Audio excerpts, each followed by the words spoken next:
नमस्कार साथियों, स्वागत है आप सभी का आप ही के अपने YouTube channel GK selection point Ramesh मुंड में। साथियों, जैसा कि आप सभी जानते हैं कि अभी आरपीएससी के द्वारा फर्स्ट ग्रेड व्याख्याता इतिहास की उत्तर तालिका जारी कर दी गई है और इस उत्तर तालिका में आरपीएससी के द्वारा जो उत्तर गलत निर्धारित किए गए हैं वो मैं आपके सामने प्रस्तुत कर रहा हूं।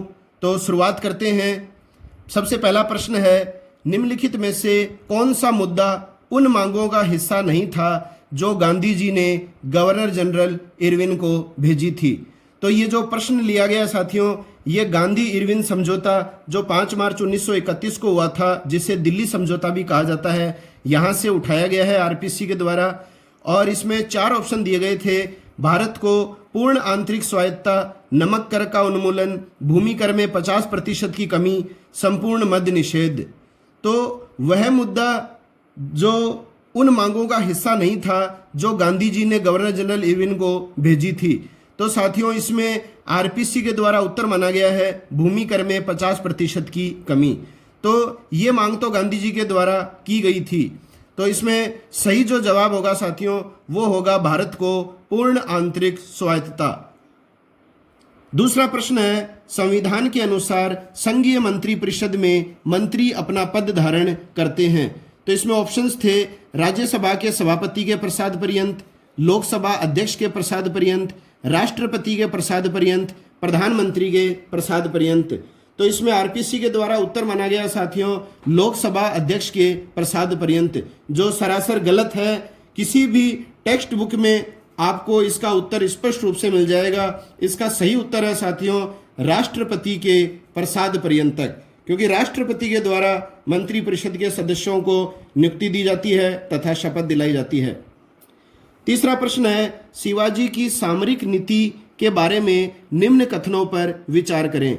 तो इसमें आपको 2 कथन दिए गए थे। पहला कथन था शिवाजी की सामरिक व्यवस्था में किले महत्वपूर्ण घटक थे।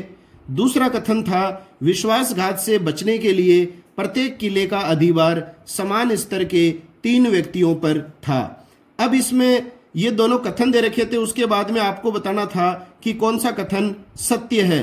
तो इसमें ऑप्शंस थे, पहला ऑप्शन था ना तो ए तथा न ही बी सत्य है। ए और बी दोनों सत्य हैं, केवल ए सत्य है, केवल बी सत्य है। तो इसमें भी आरपीएससी के द्वारा गलत उत्तर बताया गया है। आरपीएससी ने केवल ए को ही सत्य माना है, जबकि साथियों ए और बी दोनों सत्य हैं। शिवाजी की सामरिक व्यवस्था में किले महत्वपूर्ण घटक थे और विश्वासघात से बचने के लिए प्रत्येक किले का अधिभार जो है वो समान स्तर के 3 व्यक्तियों पर आरोपित किया गया था। तो उत्तर आएगा ए व बी दोनों सत्य हैं। अगला प्रश्न है, भारतीय संविधान के 19वें अनुच्छेद में मूलतः कितनी स्वतंत्रताएं सम्मिलित थी। तो इसमें प्रश्न आया था अनुच्छेद 19 में मूलतः कितनी स्वतंत्रताएं सम्मिलित थी। तो इसमें ऑप्शन थे 7, 9, 5 और 6। तो इसमें साथियों मूलतः पूछा गया, मतलब संविधान लागू होने के समय अनुच्छेद 19 के अंतर्गत नागरिकों को कितनी स्वतंत्रताएं दी गई थी। तो इसमें उत्तर आएगा साथियों 7 स्वतंत्रताएं दी गई थी। और 44वें संविधान संशोधन 1978 के द्वारा जो है वो संपत्ति की जो स्वतंत्रता थी उसको हटा दिया गया था। इससे वर्तमान में कानूनी अधिकार बना दिया गया है। तो इस प्रकार से उत्तर 7 ही सही आएगा, जबकि आरपीएससी ने इसका उत्तर 6 सही माना है। 6 साथियों तब उत्तर आता जब आपसे पूछा जाता कि भारतीय संविधान के 19वें अनुच्छेद में वर्तमान में कितनी स्वतंत्रताएं सम्मिलित हैं। तो 6 हैं। तो ये उत्तर भी आरपीएससी ने गलत माना है, 6 सही उत्तर है 7। अगला प्रश्न है, निम्नलिखित में से कौन सा अशोक का द्विभाषिक अभिलेख है। तो द्विभाषीय जो अभिलेख है अशोक का वो है साथियों सारे कोना। सारे कोना जो अभिलेख है ये द्विभाषीय है। इसके अलावा आरपीएससी ने जो उत्तर माना है ये माना है लघुमान। तो ये गलत जवाब है। और साथियों आप सभी को निराश होने की आवश्यकता नहीं है। ये जो प्रश्न आरपीएससी के द्वारा गलत निर्धारित किए गए हैं ये पुनः सही किए जाएंगे। आपके साथ किसी भी हाल में कुठाराघात नहीं होगा। अगला प्रश्न है, हर्ष को शक्लोतरा पथनाथ कहा गया है। तो हर्ष को जो है, हर्षवर्धन को शकलोत्रा पथनाथ जो है वो कहा गया है चालुक्य अभिलेखों में। तो सही जो जवाब है वो है चालुक्य अभिलेखों में, जबकि आरपीसी ने सही माना है सीयूकी ग्रंथ में। तो सीयूकी ग्रंथ में जो है हर्ष के संदर्भ में इस प्रकार की कोई चर्चा नहीं की गई है। हर्ष को शकलोत्रा पथनाथ जो है वो चालुक्य और राष्ट्रकूटों के अभिलेखों में कहा गया है। चूंकि इसमें राष्ट्रकूट शब्द नहीं है तो सही उत्तर जो है वो चालुक्य अभिलेख ही हैं। अगला प्रश्न है, राजमहल पहाड़ियों में यदि पहाड़ियां जीवन का प्रतीक फावड़ा था। तो देखो साथियों, राजमहल पहाड़ियों में यदि पहाड़ी जीवन का प्रतीक फावड़ा था तो संथालों का प्रतीक यहाँ पे आगे दे रखा था प्रश्न में खालिस्तान था। तो इसका उत्तर जो है सही उत्तर है हल। संथालों का प्रतीक था हल। आरपीसी ने उत्तर माना है दरांती, जो कि गलत है। अगला प्रश्न है, कौन सा युग्म सही सुमेलित है। देखिए साथियों, इसमें सही युग्म सुमेलित करना था। ऑप्शन है पहला लिटन, ये सारे गवर्नर जनरलों के नाम हैं, आगे इनके कार्य हैं। पहला है लिटन, के आगे है दिल्ली दरबार का आयोजन। दूसरा है रिपन, इनके आगे है भारत में द्वितीय जनगणना। तीसरा है मेयो, इनके आगे है इंडियन रेलवे की शुरुआत। चौथा है नॉर्थब्रुक, प्रिंस ऑफ एडिनबर्ग की भारत यात्रा। तो साथियों, इसमें आरपीसी ने ऑप्शन नंबर 2 जो है रिपन, भारत में द्वितीय जनगणना, इसको सही उत्तर बताया है। जबकि ये पहला ऑप्शन और दूसरा ऑप्शन ये दोनों इसमें सही हैं, तीसरे और चौथे जो हैं वो गलत हैं। तो साथियों, जैसे पहला ऑप्शन है लिटन, तो लिटन ने 1 जनवरी 1877 को दिल्ली दरबार का आयोजन करवाया था। महारानी विक्टोरिया को भारत की साम्राज्ञी घोषित और राज तिलक करने हेतु लिटन ने जो है 1877 में दिल्ली में दरबार लगवाया था। तो पहला ऑप्शन भी सही है, दूसरा भी सही है, क्योंकि रिपन के काल में भारत में द्वितीय जनगणना हुई थी 1881 में और पहली जनगणना हुई थी 1872 में लॉर्ड मेयो के काल में। तो इस हिसाब से दूसरा ऑप्शन भी सही है और पहला ऑप्शन भी सही है। इसलिए निष्कर्ष के रूप में ये कहा जा सकता है कि ये प्रश्न हर हाल में डिलीट होगा, क्योंकि इसमें पहला और दूसरा दोनों विकल्प जो हैं वो सही सुमेलित हैं। अगला प्रश्न है, निम्न में से कौन सा शहर मुगल काल में एक महत्वपूर्ण व्यापारिक केंद्र नहीं था। तो देखिए साथियों, इस तरह के प्रश्नों में आपको ये बात ध्यान में रखनी है कि व्यापारिक केंद्र था या नहीं था। तो इसमें पूछा है कौन सा शहर मुगल काल में व्यापारिक केंद्र नहीं था। तो साथियों, ये प्रश्न भी जो है वो डिलीट होगा। डिलीट क्यों होगा साथियों? क्योंकि लाहौर, गोलकुंडा, आगरा, बुरहानपुर, ये चारों ही शहर जो हैं वो मुगल काल में महत्वपूर्ण व्यापारिक केंद्र के रूप में प्रसिद्ध थे, इसलिए ये प्रश्न डिलीट होगा। अगला प्रश्न है, निम्नलिखित में से किस समाचार पत्र को भारत में अंग्रेजी सरकार की कृपा दृष्टि प्राप्त थी।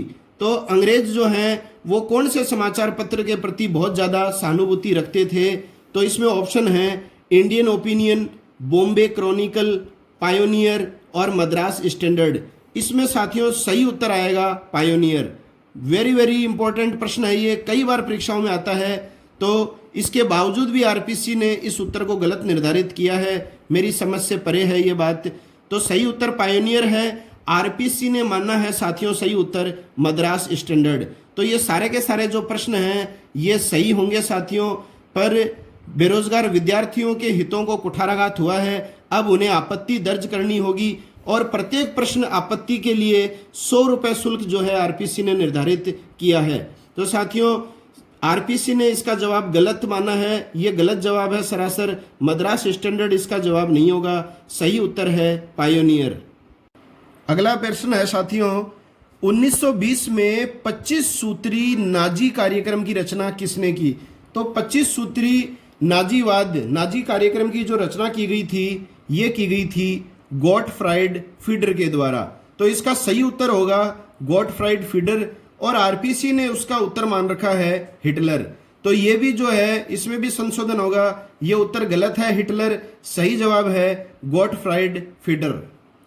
अगला प्रश्न है, हिजरी संवत का आरंभ किया था। अब देखिए साथियों, एकदम सिंपल और सीधा सवाल है, इसका उत्तर भी आरपीसी ने गलत निर्धारित किया है। आरपीसी ने उत्तर माना है कि अली के द्वारा हिजरी संवत का आरंभ किया गया था, तो ये गलत उत्तर है। सही उत्तर है उमर प्रथम। उमर प्रथम के द्वारा हिजरी संवत का आरंभ किया गया था। अगला प्रश्न है, उन साहित्यिक स्रोतों को चिन्हित कीजिए जो रामगुप्त ध्रुव देवी की कथा का उल्लेख करते हैं। तो गुप्त साम्राज्य से संबंधित ये प्रश्न है और आपको पूछा है कि वो कौन से साहित्यिक स्रोत हैं जो रामगुप्त और ध्रुव देवी की कथा का उल्लेख करते हैं। तो ऑप्शन थे 4, देवी चंद्रगुप्तम, काव्य मीमांसा, हर्षचरित, मालती माधव। इसके बाद में आपको कूट दिए गए थे। इसमें देखिए साथियों, आरपीसी ने जो उत्तर माना है वो माना है 1 व 2, मतलब देवी चंद्रगुप्तम और काव्य मीमांसा। ये गलत है साथियों। इसमें देखिए हर्षचरित जो ग्रंथ है साथियों, ये भी शामिल किया जाएगा। देवी चंद्रगुप्तम, काव्य मीमांसा और हर्षचरित, इन तीनों ग्रंथों में रामगुप्त और ध्रुव देवी की कथा का उल्लेख मिलता है। तो देवी चंद्रगुप्तम जो है वो विशाखा दत्त द्वारा रचित ग्रंथ है और हर्षचरित जो है वो बाण भट्ट के द्वारा रचित है। तो सही उत्तर इसमें आएगा साथियों 1, 2 और 3, जबकि आरपीसी ने माना है केवल 1 व 2। अगला प्रश्न है, कस्तूरबा गांधी बालिका विद्यालय प्रदान करता है, तो किस स्तर तक ये शिक्षा प्रदान करता है, केजीबीवी, इसके संदर्भ में प्रश्न आया था साथियों। तो इसमें आरपीसी के द्वारा माना गया है उच्च प्राथमिक शिक्षा। देखिए आप, इतने विद्वान लोगों की संस्था है और इस तरह से प्रश्नों के उत्तर निर्धारित किए जाते हैं। तो इसमें उत्तर जो बताया गया आरपीसी के द्वारा ये सरासर गलत है। उच्च प्राथमिक शिक्षा तक ही बताया गया है, 8वीं तक की, जबकि 12वीं तक के लिए ये व्यवस्था चालू कर दी गई है। तो इसमें सही उत्तर है उच्च माध्यमिक शिक्षा। और आखिरी जो प्रश्न है वो है, शैक्षिक तकनीकी के मृदु उपागम के जनक कौन थे। तो शैक्षिक तकनीकी के मृदु उपागम के जनक हैं साथियों BF स्किनर। ये है सही जवाब। आरपीसी ने सही माना है लुम्सडेन को। तो साथियों, ये वो सारे प्रश्न थे जो व्याख्याता फर्स्ट ग्रेड इतिहास के प्रश्न पत्रों में आरपीसी के द्वारा गलत निर्धारित किए गए हैं। और किसी भी साथी को घबराने की आवश्यकता नहीं है। इस वीडियो में प्रश्नों के बाद मैं आपको अधिकांश प्रश्नों के जो हैं वो किताबी प्रिंटेड मैटर भी पेस्ट करूंगा। उसमें आप देख सकते हैं कि आरपीसी के द्वारा इन प्रश्नों के उत्तर गलत निर्धारित किए गए हैं। अगर आपको वीडियो पसंद आया है तो जीके सिलेक्शन पॉइंट रमेश मोंड यूट्यूब चैनल को अधिक से अधिक लाइक करें, शेयर करें और सब्सक्राइब करें, तथा जिन साथियों ने सब्सक्राइब नहीं किया है वो सब्सक्राइब करें और बेल आइकन को दबाएं ताकि मेरे आगे प्रदर्शित किए जाने वाले वीडियोस के नोटिफिकेशन आप तक सबसे पहले पहुंच सकें। जय हिंद, जय भारत, वंदे मातरम।